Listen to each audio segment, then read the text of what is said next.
보자, 우리 이번에 4단원은 생태계 구성과 환경 해가지고 나와 있게 되는데, 여기 지금 생태계라는 말 아마 어렸을 때 다 들어봤을 거야.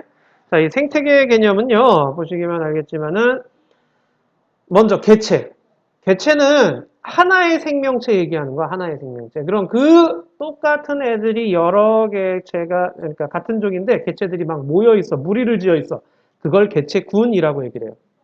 이런 개체군이 이렇게 여러 개체군이 있는 거죠. 그걸 군집이라고 얘기를 하고, 그 군집과 환경과 이루게 되는 서로 상호 관계를 우리는 생태계라고 얘기를 하는 거예요. 그래서 생물과 환경이 이루는 서로 영향을 주고 이루는 커다란 체계입니다라고 되어 있죠. 이 생태계는 숲만 얘기하는 거 아니야? 우리 여기 보면 어항과 같이 작은 생태계도 있어요. 어항도 하나의 생태계라고 볼 수 있어요. 바다, 뭐 열대우림, 사막과 같이 이런 식으로 자연적인 것도 있지만은 농경지, 공원, 저수지와 같이 인위적인 것도 있다는 얘기야. 여기서도 역시 생태계가 이루어지는 거야. 그래서 자, 환경과 그 다음에 생물이 영향을 서로 주고받게 돼요. 이 환경과 생물이 영향을 주고받게 되는데 생태계는 크게 여기 비생물적 요인과 생물적 요인으로 나뉘게 돼요. 이 비생물적 요인 보시면 뭔지 알 거야. 빛, 온도, 물, 토양, 공기와 같은 애들. 생물이 아닌 것들이지. 주로 환경적인 요인을 얘기를 하는 거지. 그 다음 생물적 요인은 뭐겠어? 생태계에 있는 모든 생물들을 의미하는데 크게 세 가지로 구분해요. 먼저 생산자. 자, 이 생산자 같은 경우에는요, 양분을 생산해내는 개념이지. 자, 이 양분을 누가 만들어내니? 바로 광합성을 통해서 스스로 양분을 만들어내죠. 식물들 얘기를 하는 거죠. 자, 그 다음 소비자는 뭐예요? 스스로 양분을 못 만들어요. 그러다 보니까 뭘 해? 다른 생물을 먹이로 하여 양분을 얻는 생물이 되는 거죠. 자, 생산자는 스스로 양분을 만들어요. 스스로 양분을 만들 수 있는 게 바로 광합성이고, 광합성을 못하는 애들은 애들이 만들어낸 양분을 먹이로서 이렇게 섭취를 하게 되는 거. 이게 소비자 개념. 자, 그럼 분해자는 뭐냐? 분해자. 자, 분해자는 죽은 생물이나 이렇게 배설물들을 분해해가지고 양분을 얻어내는 거죠. 자, 세균, 버섯, 곰팡이 이런 것들이 분해자가 되는 거예요.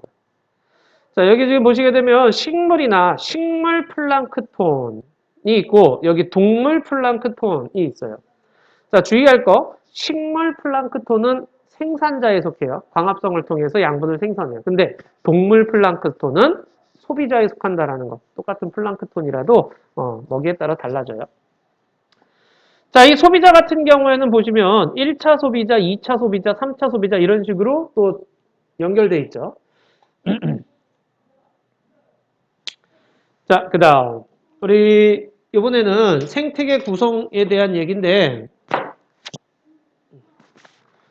자, 생태계 구성 간의 관계 해가지고 나와 있게 되는데 여기 지금 비생물적 요인과 생물적 요인의 상호 관계로 유지가 됩니다. 라고 되어 있죠.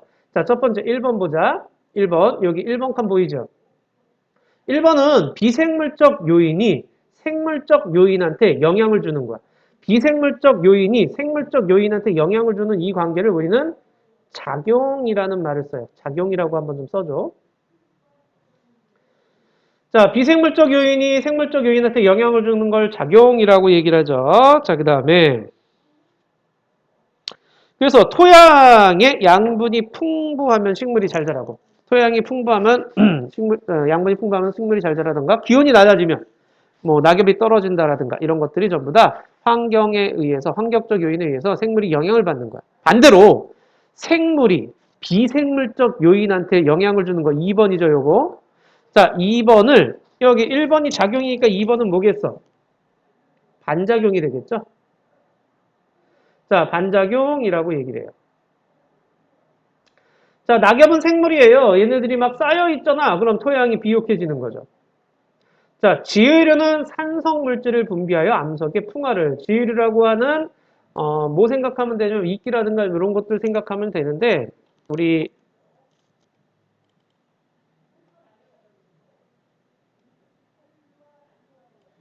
자, 이렇게 그 균류와 뭐 조류의 공생이라고 되어 있는데, 이런 식으로, 이런 거 본 적 있을 거야. 바위라든가 아니면 나무라든가 아니면 이렇게 습한 곳이라든가 이런데, 이렇게 퍼져 있는 이런 걸 우린 지유류라고 얘기를 해요.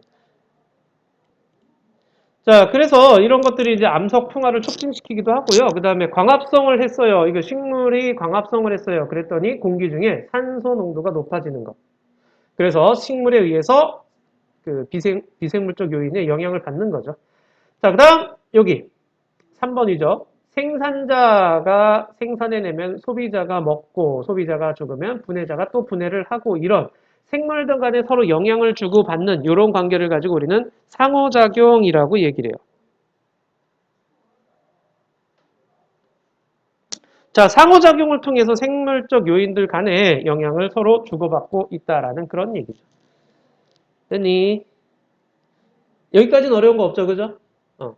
자, 비생물적 요인이 뭐고 생물적 요인이 뭐고요. 그 다음에 생물적 요인에는 생산자, 소비자, 분해자가 있다라는 거 기억해 주시면 되는데 지금 여기서 얘기하고자 하는 게 뭐냐면 생물과 환경의 관계예요. 생물적 요인과 환경적 요인, 비생물적 요인의 관계에 대한 얘기인데 이 빛, 온도, 물, 토양, 공기와 같은 비생물적 요인들은요, 생물들한테 큰 영향을 미치죠. 자, 서로 영향에 대해 적응하면서 살아갑니다. 라고 했잖아요. 자, 여기 지금 옆에 적응이라는 단어에 대해서 이렇게 나와 있어요. 생물이 환경에 영향을 받잖아. 그러면 몸의 형태나 기능, 생활 방식이 변하는 현상. 환경의 영향으로 변화되는 거죠. 이 변화가 적응이 되잖아요. 그러면 유전적으로 전달되면서 새로운 종의 형태로 나타나게 되는데 이 환경에 어떤 식으로 적응되어 가느냐, 생물이 환경에 어떤 영향을 받고 있느냐에 대한 얘기야. 먼저 빛에 의해서 생물이 받는 것. 여기 별표되어 있는 건 중요한 거야. 자, 빛의 세기, 파장, 1조 시간에 의해 가지고서는요. 여기 생물의 형태나 생활 방식에 영향을 주게 되는데 먼저 빛의 색이야. 우리 숲이 이렇게 있으면은 나무들이 잔뜩 있고 그러면은 위쪽에는 태양빛을 많이 받겠죠. 근데 숲 아래쪽에 있는 식물들은 태양빛을 많이 못 받지. 왜냐면 위에 가려져 있으니까. 그 차이를 얘기를 하는 거야. 자, 큰 나무들 같은 경우는 태양빛을 강하게 잘 받을 거야. 그래서 숲 위쪽에 강한 빛에 적응하는 식물이 잘 자라고요.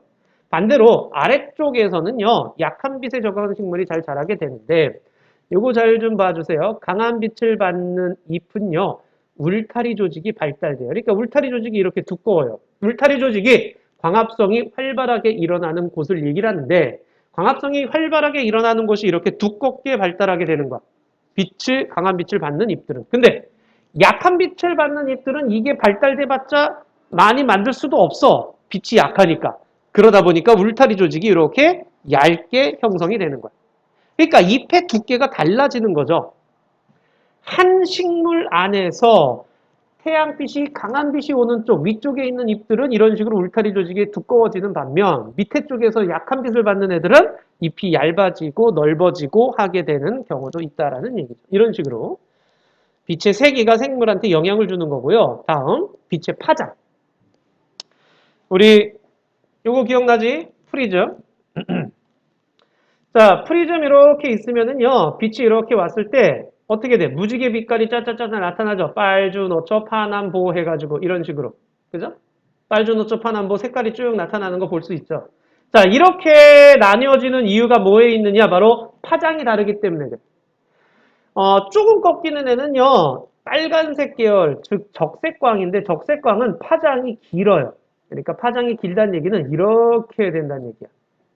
근데 보라색 쪽으로 오는 청색광을 보면 파장이 짧아요. 이렇게 돼 있어. 파장이 짧은 애들은 우리들 그 스마트폰 같은 거 보면 청색광, 그러니까 파란빛, 블루라이트 차단 이런 기능이 있잖아. 파란빛은 파장이 짧으면서 세기가 세. 그래서 눈에 그 자극을 많이 주기 때문에 그 블루라이트 차단 기능이 있고 그런데 세기가 세다 보니까 바다 깊은 곳까지 이렇게 들어갈 수 있다라는 얘기야. 파란빛은. 하지만 빨간빛은 약해요. 파장이 길고 세기가 약해. 그러니까 빨간빛 같은 경우에는 적색광 같은 경우에는 얕은 바다에서까지만 들어갈 수가 있게 되는 거예요. 알겠죠? 자, 그러면 빛의 파장이 어디에 또 영향을 주고 있냐면 보시면 깊이에 따라 파장과 양이 달라요. 해조류들이 이제 뭘 해야 돼? 이 빛을 받아서 광합성을 해야 될 거 아니야? 그러면은 빨간 빛에, 즉 적색광에 활발하게 광합성을 하는 녹조류 같은 경우에는요, 수면이 낮은 곳에서.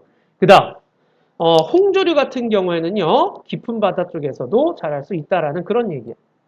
차이 좀 알겠니? 무슨 말인지? 이해돼요? 자, 그래서 녹조류에 뭐가 있어? 파래나 청각, 그 다음에 갈조류에는 미역, 다시마, 그 다음 홍조류에는 김, 우뭇가사리 등이 있습니다라는 거 기억해 주시면 돼요. 됐죠? 자, 다음에 이제 일조 시간이죠. 자, 빛의 세기, 빛의 파장, 그리고 일조 시간. 일조 시간은 햇빛이 얼마나 비추고 있느냐에 대한 얘기인데, 자, 개화나 동물의 생식에 영향을 미쳐. 이 개화, 그러니까 꽃이 피는 걸 얘기를 하는 거지. 붓꽃은 일조 시간이 길어지는. 자, 일조 시간이 길어지는 거야. 낮이 길어지고 밤이 짧아지는. 어디야? 봄에서 여름으로 갈 때를 얘기를 하는 거죠. 그때 꽃을 피고 코스모스 같은 경우에 일조 시간이 짧아지는, 즉 가을에서 겨울로 갈 때 꽃을 피는 거야. 자, 옆에 보시게 되면 장일식물, 단일식물이라고 나와 있어요. 자, 이 장일식물이라고 하는 건 낮의 길이가 길어지고 밤의 길이가 짧아질 때 꽃을 피는 식물들. 그럼 단일식물은 반대죠. 낮의 길이가 짧고 밤의 길이가 길어질 때 꽃을 피는 애들이에요. 그래서 봄이나 초여름에 꽃 피는 애들하고 그 다음 가을철에 꽃 피는 애들하고 식물의 종류가 다른 이유가 거기에 있어요. 자, 그리고 꾀꼬리나 종달새는 일조 시간이 길어지면 봄에 번식을 해요. 그러니까 생식에도 역시 일조 시간이 관계가 있다라는 그런 얘기야. 자, 얘네들은 일조 시간이 길어지는 봄에, 그 다음 송어라든가 사슴 같은 게 일조 시간이 짧아지는 가을철에 번식을 주로 하게 되는 거예요. 자, 이런 식으로 빛이 생물에 영향을 미치고 있다라는 걸 보여주는 그런 얘기죠. 자, 밑에 1, 2번 한번 해보자. 1, 2번.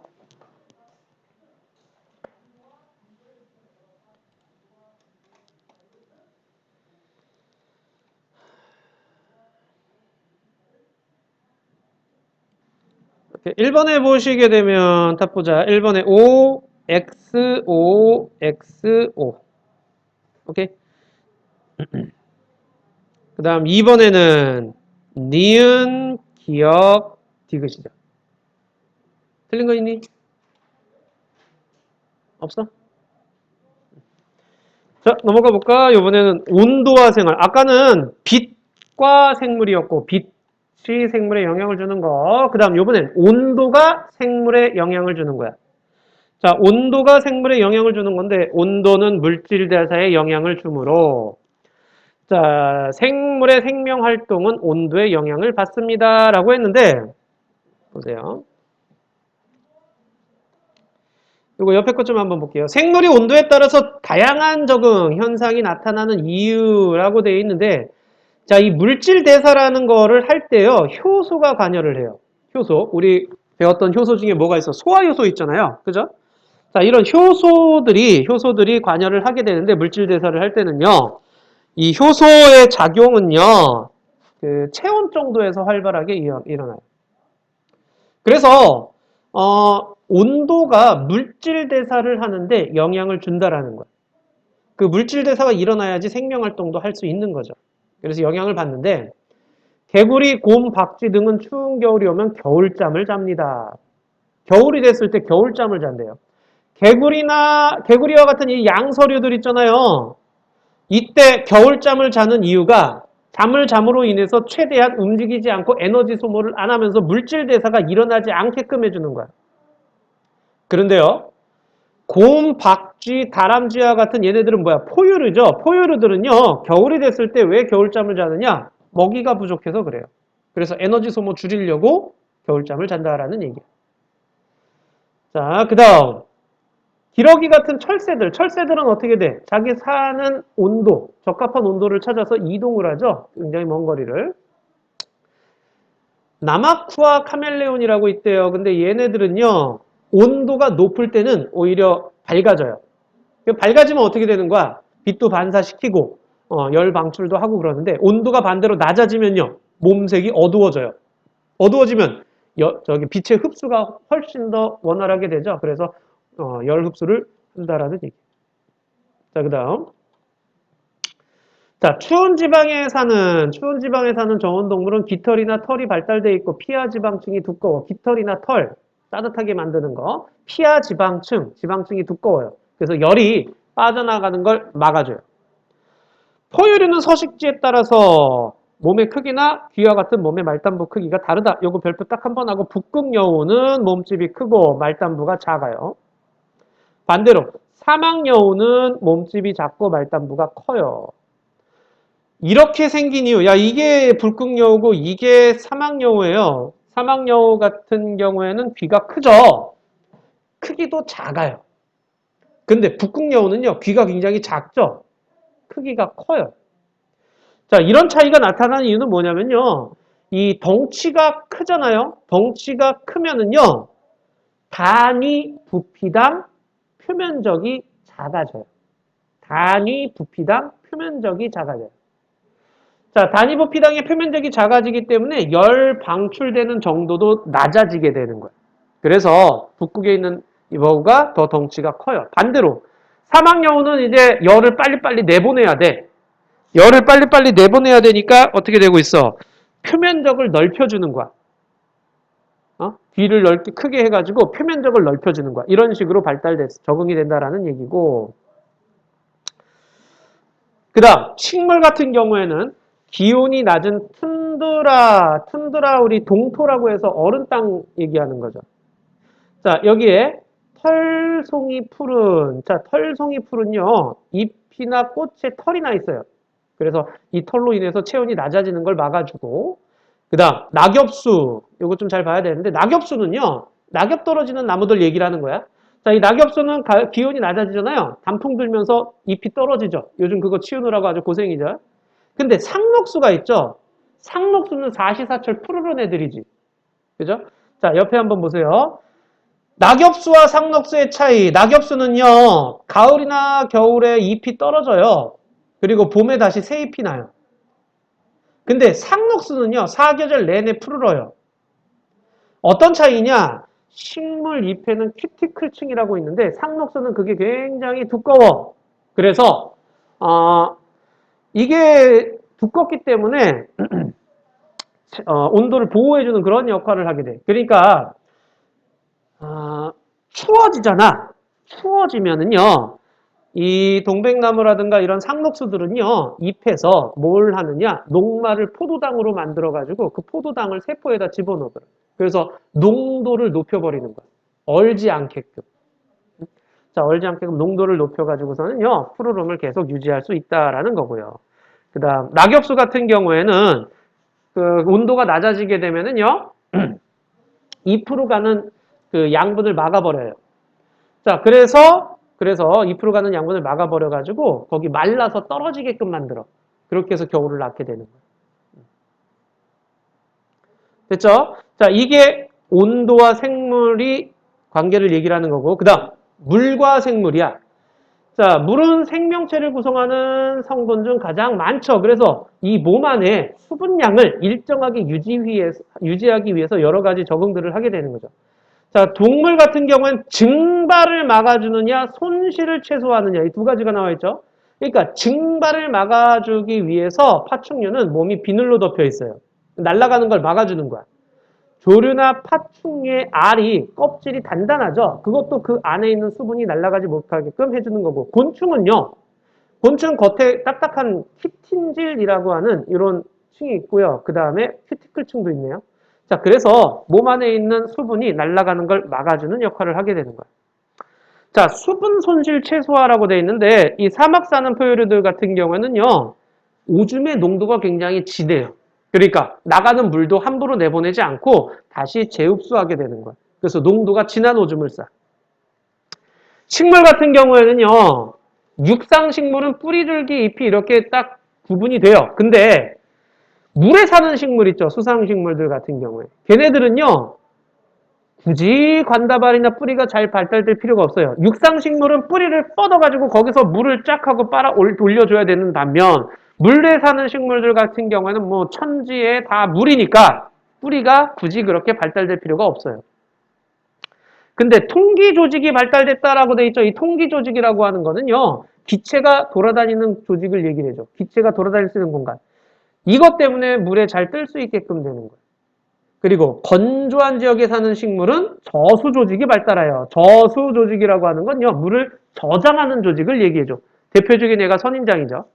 자, 잎은 또 가시로 변했네? 잎이 가시로 변해가지고 표면적을 작게 해서 수분 증발을 막아주는 역할도 한다라는 그런 얘기야. 이런 식으로 물과 생물의 관계고요. 다음, 토양.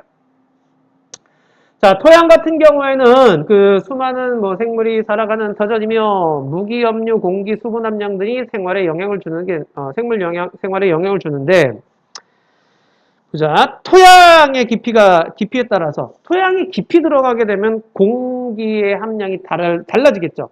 그러니까 공기랑 접한 토양은 공기가 많이 있을 거 아니야. 그러면 자, 옆에 보자. 여기 공기가 많이 있는 토양은요. 밑줄 한번 내보자. 어딨냐. 산소를 이용해 유기물을 분해하는 호기성 세균. 그러니까 이 세균은 산소가 필요하다는 얘기야. 산소를 통해서 유기물을 분해하는 호기성 세균이 있고요. 근데 깊은 곳으로 가면 어떻게 되겠어? 공기가 점점 못 들어와. 산소가 부족해. 그래서 산소 없이 유기물을 분해하는 혐기성 세균이 발달하게 된다라는 얘기야. 그래서 공기 함량에 따라서 세균 종류도 달라진다라는 얘기고요. 지렁이나 두더지는 땅 이렇게 막 뚫면서 돌아다니잖아요. 그게 그 토양의 통기성을 높여주는 거야. 공기가 통할 수 있게끔. 그래서 산소 공급을 해준다라고 생각하시면 되고요. 자, 토양에 있는 여러 미생물들이 사체나 배설물을 무기물로 분해해 주는 거죠. 그래서 다른 생물의 양분을 제공하기도 한다라는 그런 얘기까지. 어려운 건 없죠. 자, 그 다음 공기와 생활인데 이 공기. 자, 숨 쉬고 그러려면 공기 꼭 필요한데 이 고산지대에 사는 사람들. 자, 옆에 고산지대 나와 있죠. 일반적으로 2,000에서 2,500m 높은 지대. 엄청 높죠, 그죠? 자, 고산지대에 사는 사람들은요. 거긴 산소가 부족하잖아. 희박하니까. 그래서 산소가 조금만 들어와도 걔를 딱 잡아채기 위해서 적혈구 수가 평지 사람들보다 더 많아요. 자, 그 다음에 생물의 호흡과 광합성에 이용되죠. 공기는요. 자, 그리고 나무는 우리 뭐 들어봤냐? 피톤치드라고 들어봤죠? 자, 이게 그거야. 해충과 병균으로부터 자신을 보호하기 위해서 살균 물질을 분비를 하는데 그 살균 물질이 바로 피톤치드가 되는 거예요. 이런 물질들을 분비를 하면서 공기 성분을 변화시켜 준다라는 얘기죠. 자, 그리고 마지막으로 7번 인간과 생태계네. 자, 이 인간을 포함하는 모든 생물들이 서로 상호작용을 하면서 살아가는 생태계예요. 그래서 인간도 생태계 구성원이라는 거지. 자, 그러다 보니까 생태계 보존을 해야 된다라는 거야. 그게 인간의 생존을 위해서 좋다, 중요하다라는 그런 얘기까지. 자, 옆 밑에 3번, 4번, 5번을 해보도록 하자. 자, 3, 4, 5번 풀어주세요.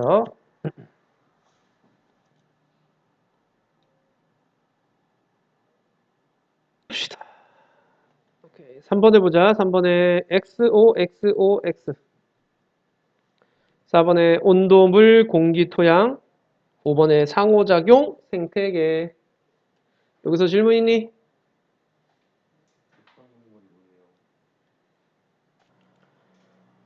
육상동물이 몸속의 수분을 잘 증발시키기 위한 방법으로 환경에 적응했다 그러면은요, 안 되죠. 잘 보존하기 위한 방법으로 적응한 거죠. 증발했다라 그러면은 내 몸속에 있는 물 빠져나가니까 다 말라 죽어야지. 됐죠? 오케이. 역시 뒤에 것도 문제를 한번 싹 다 풀어주시고요. 채점을 할 수 있도록 하자.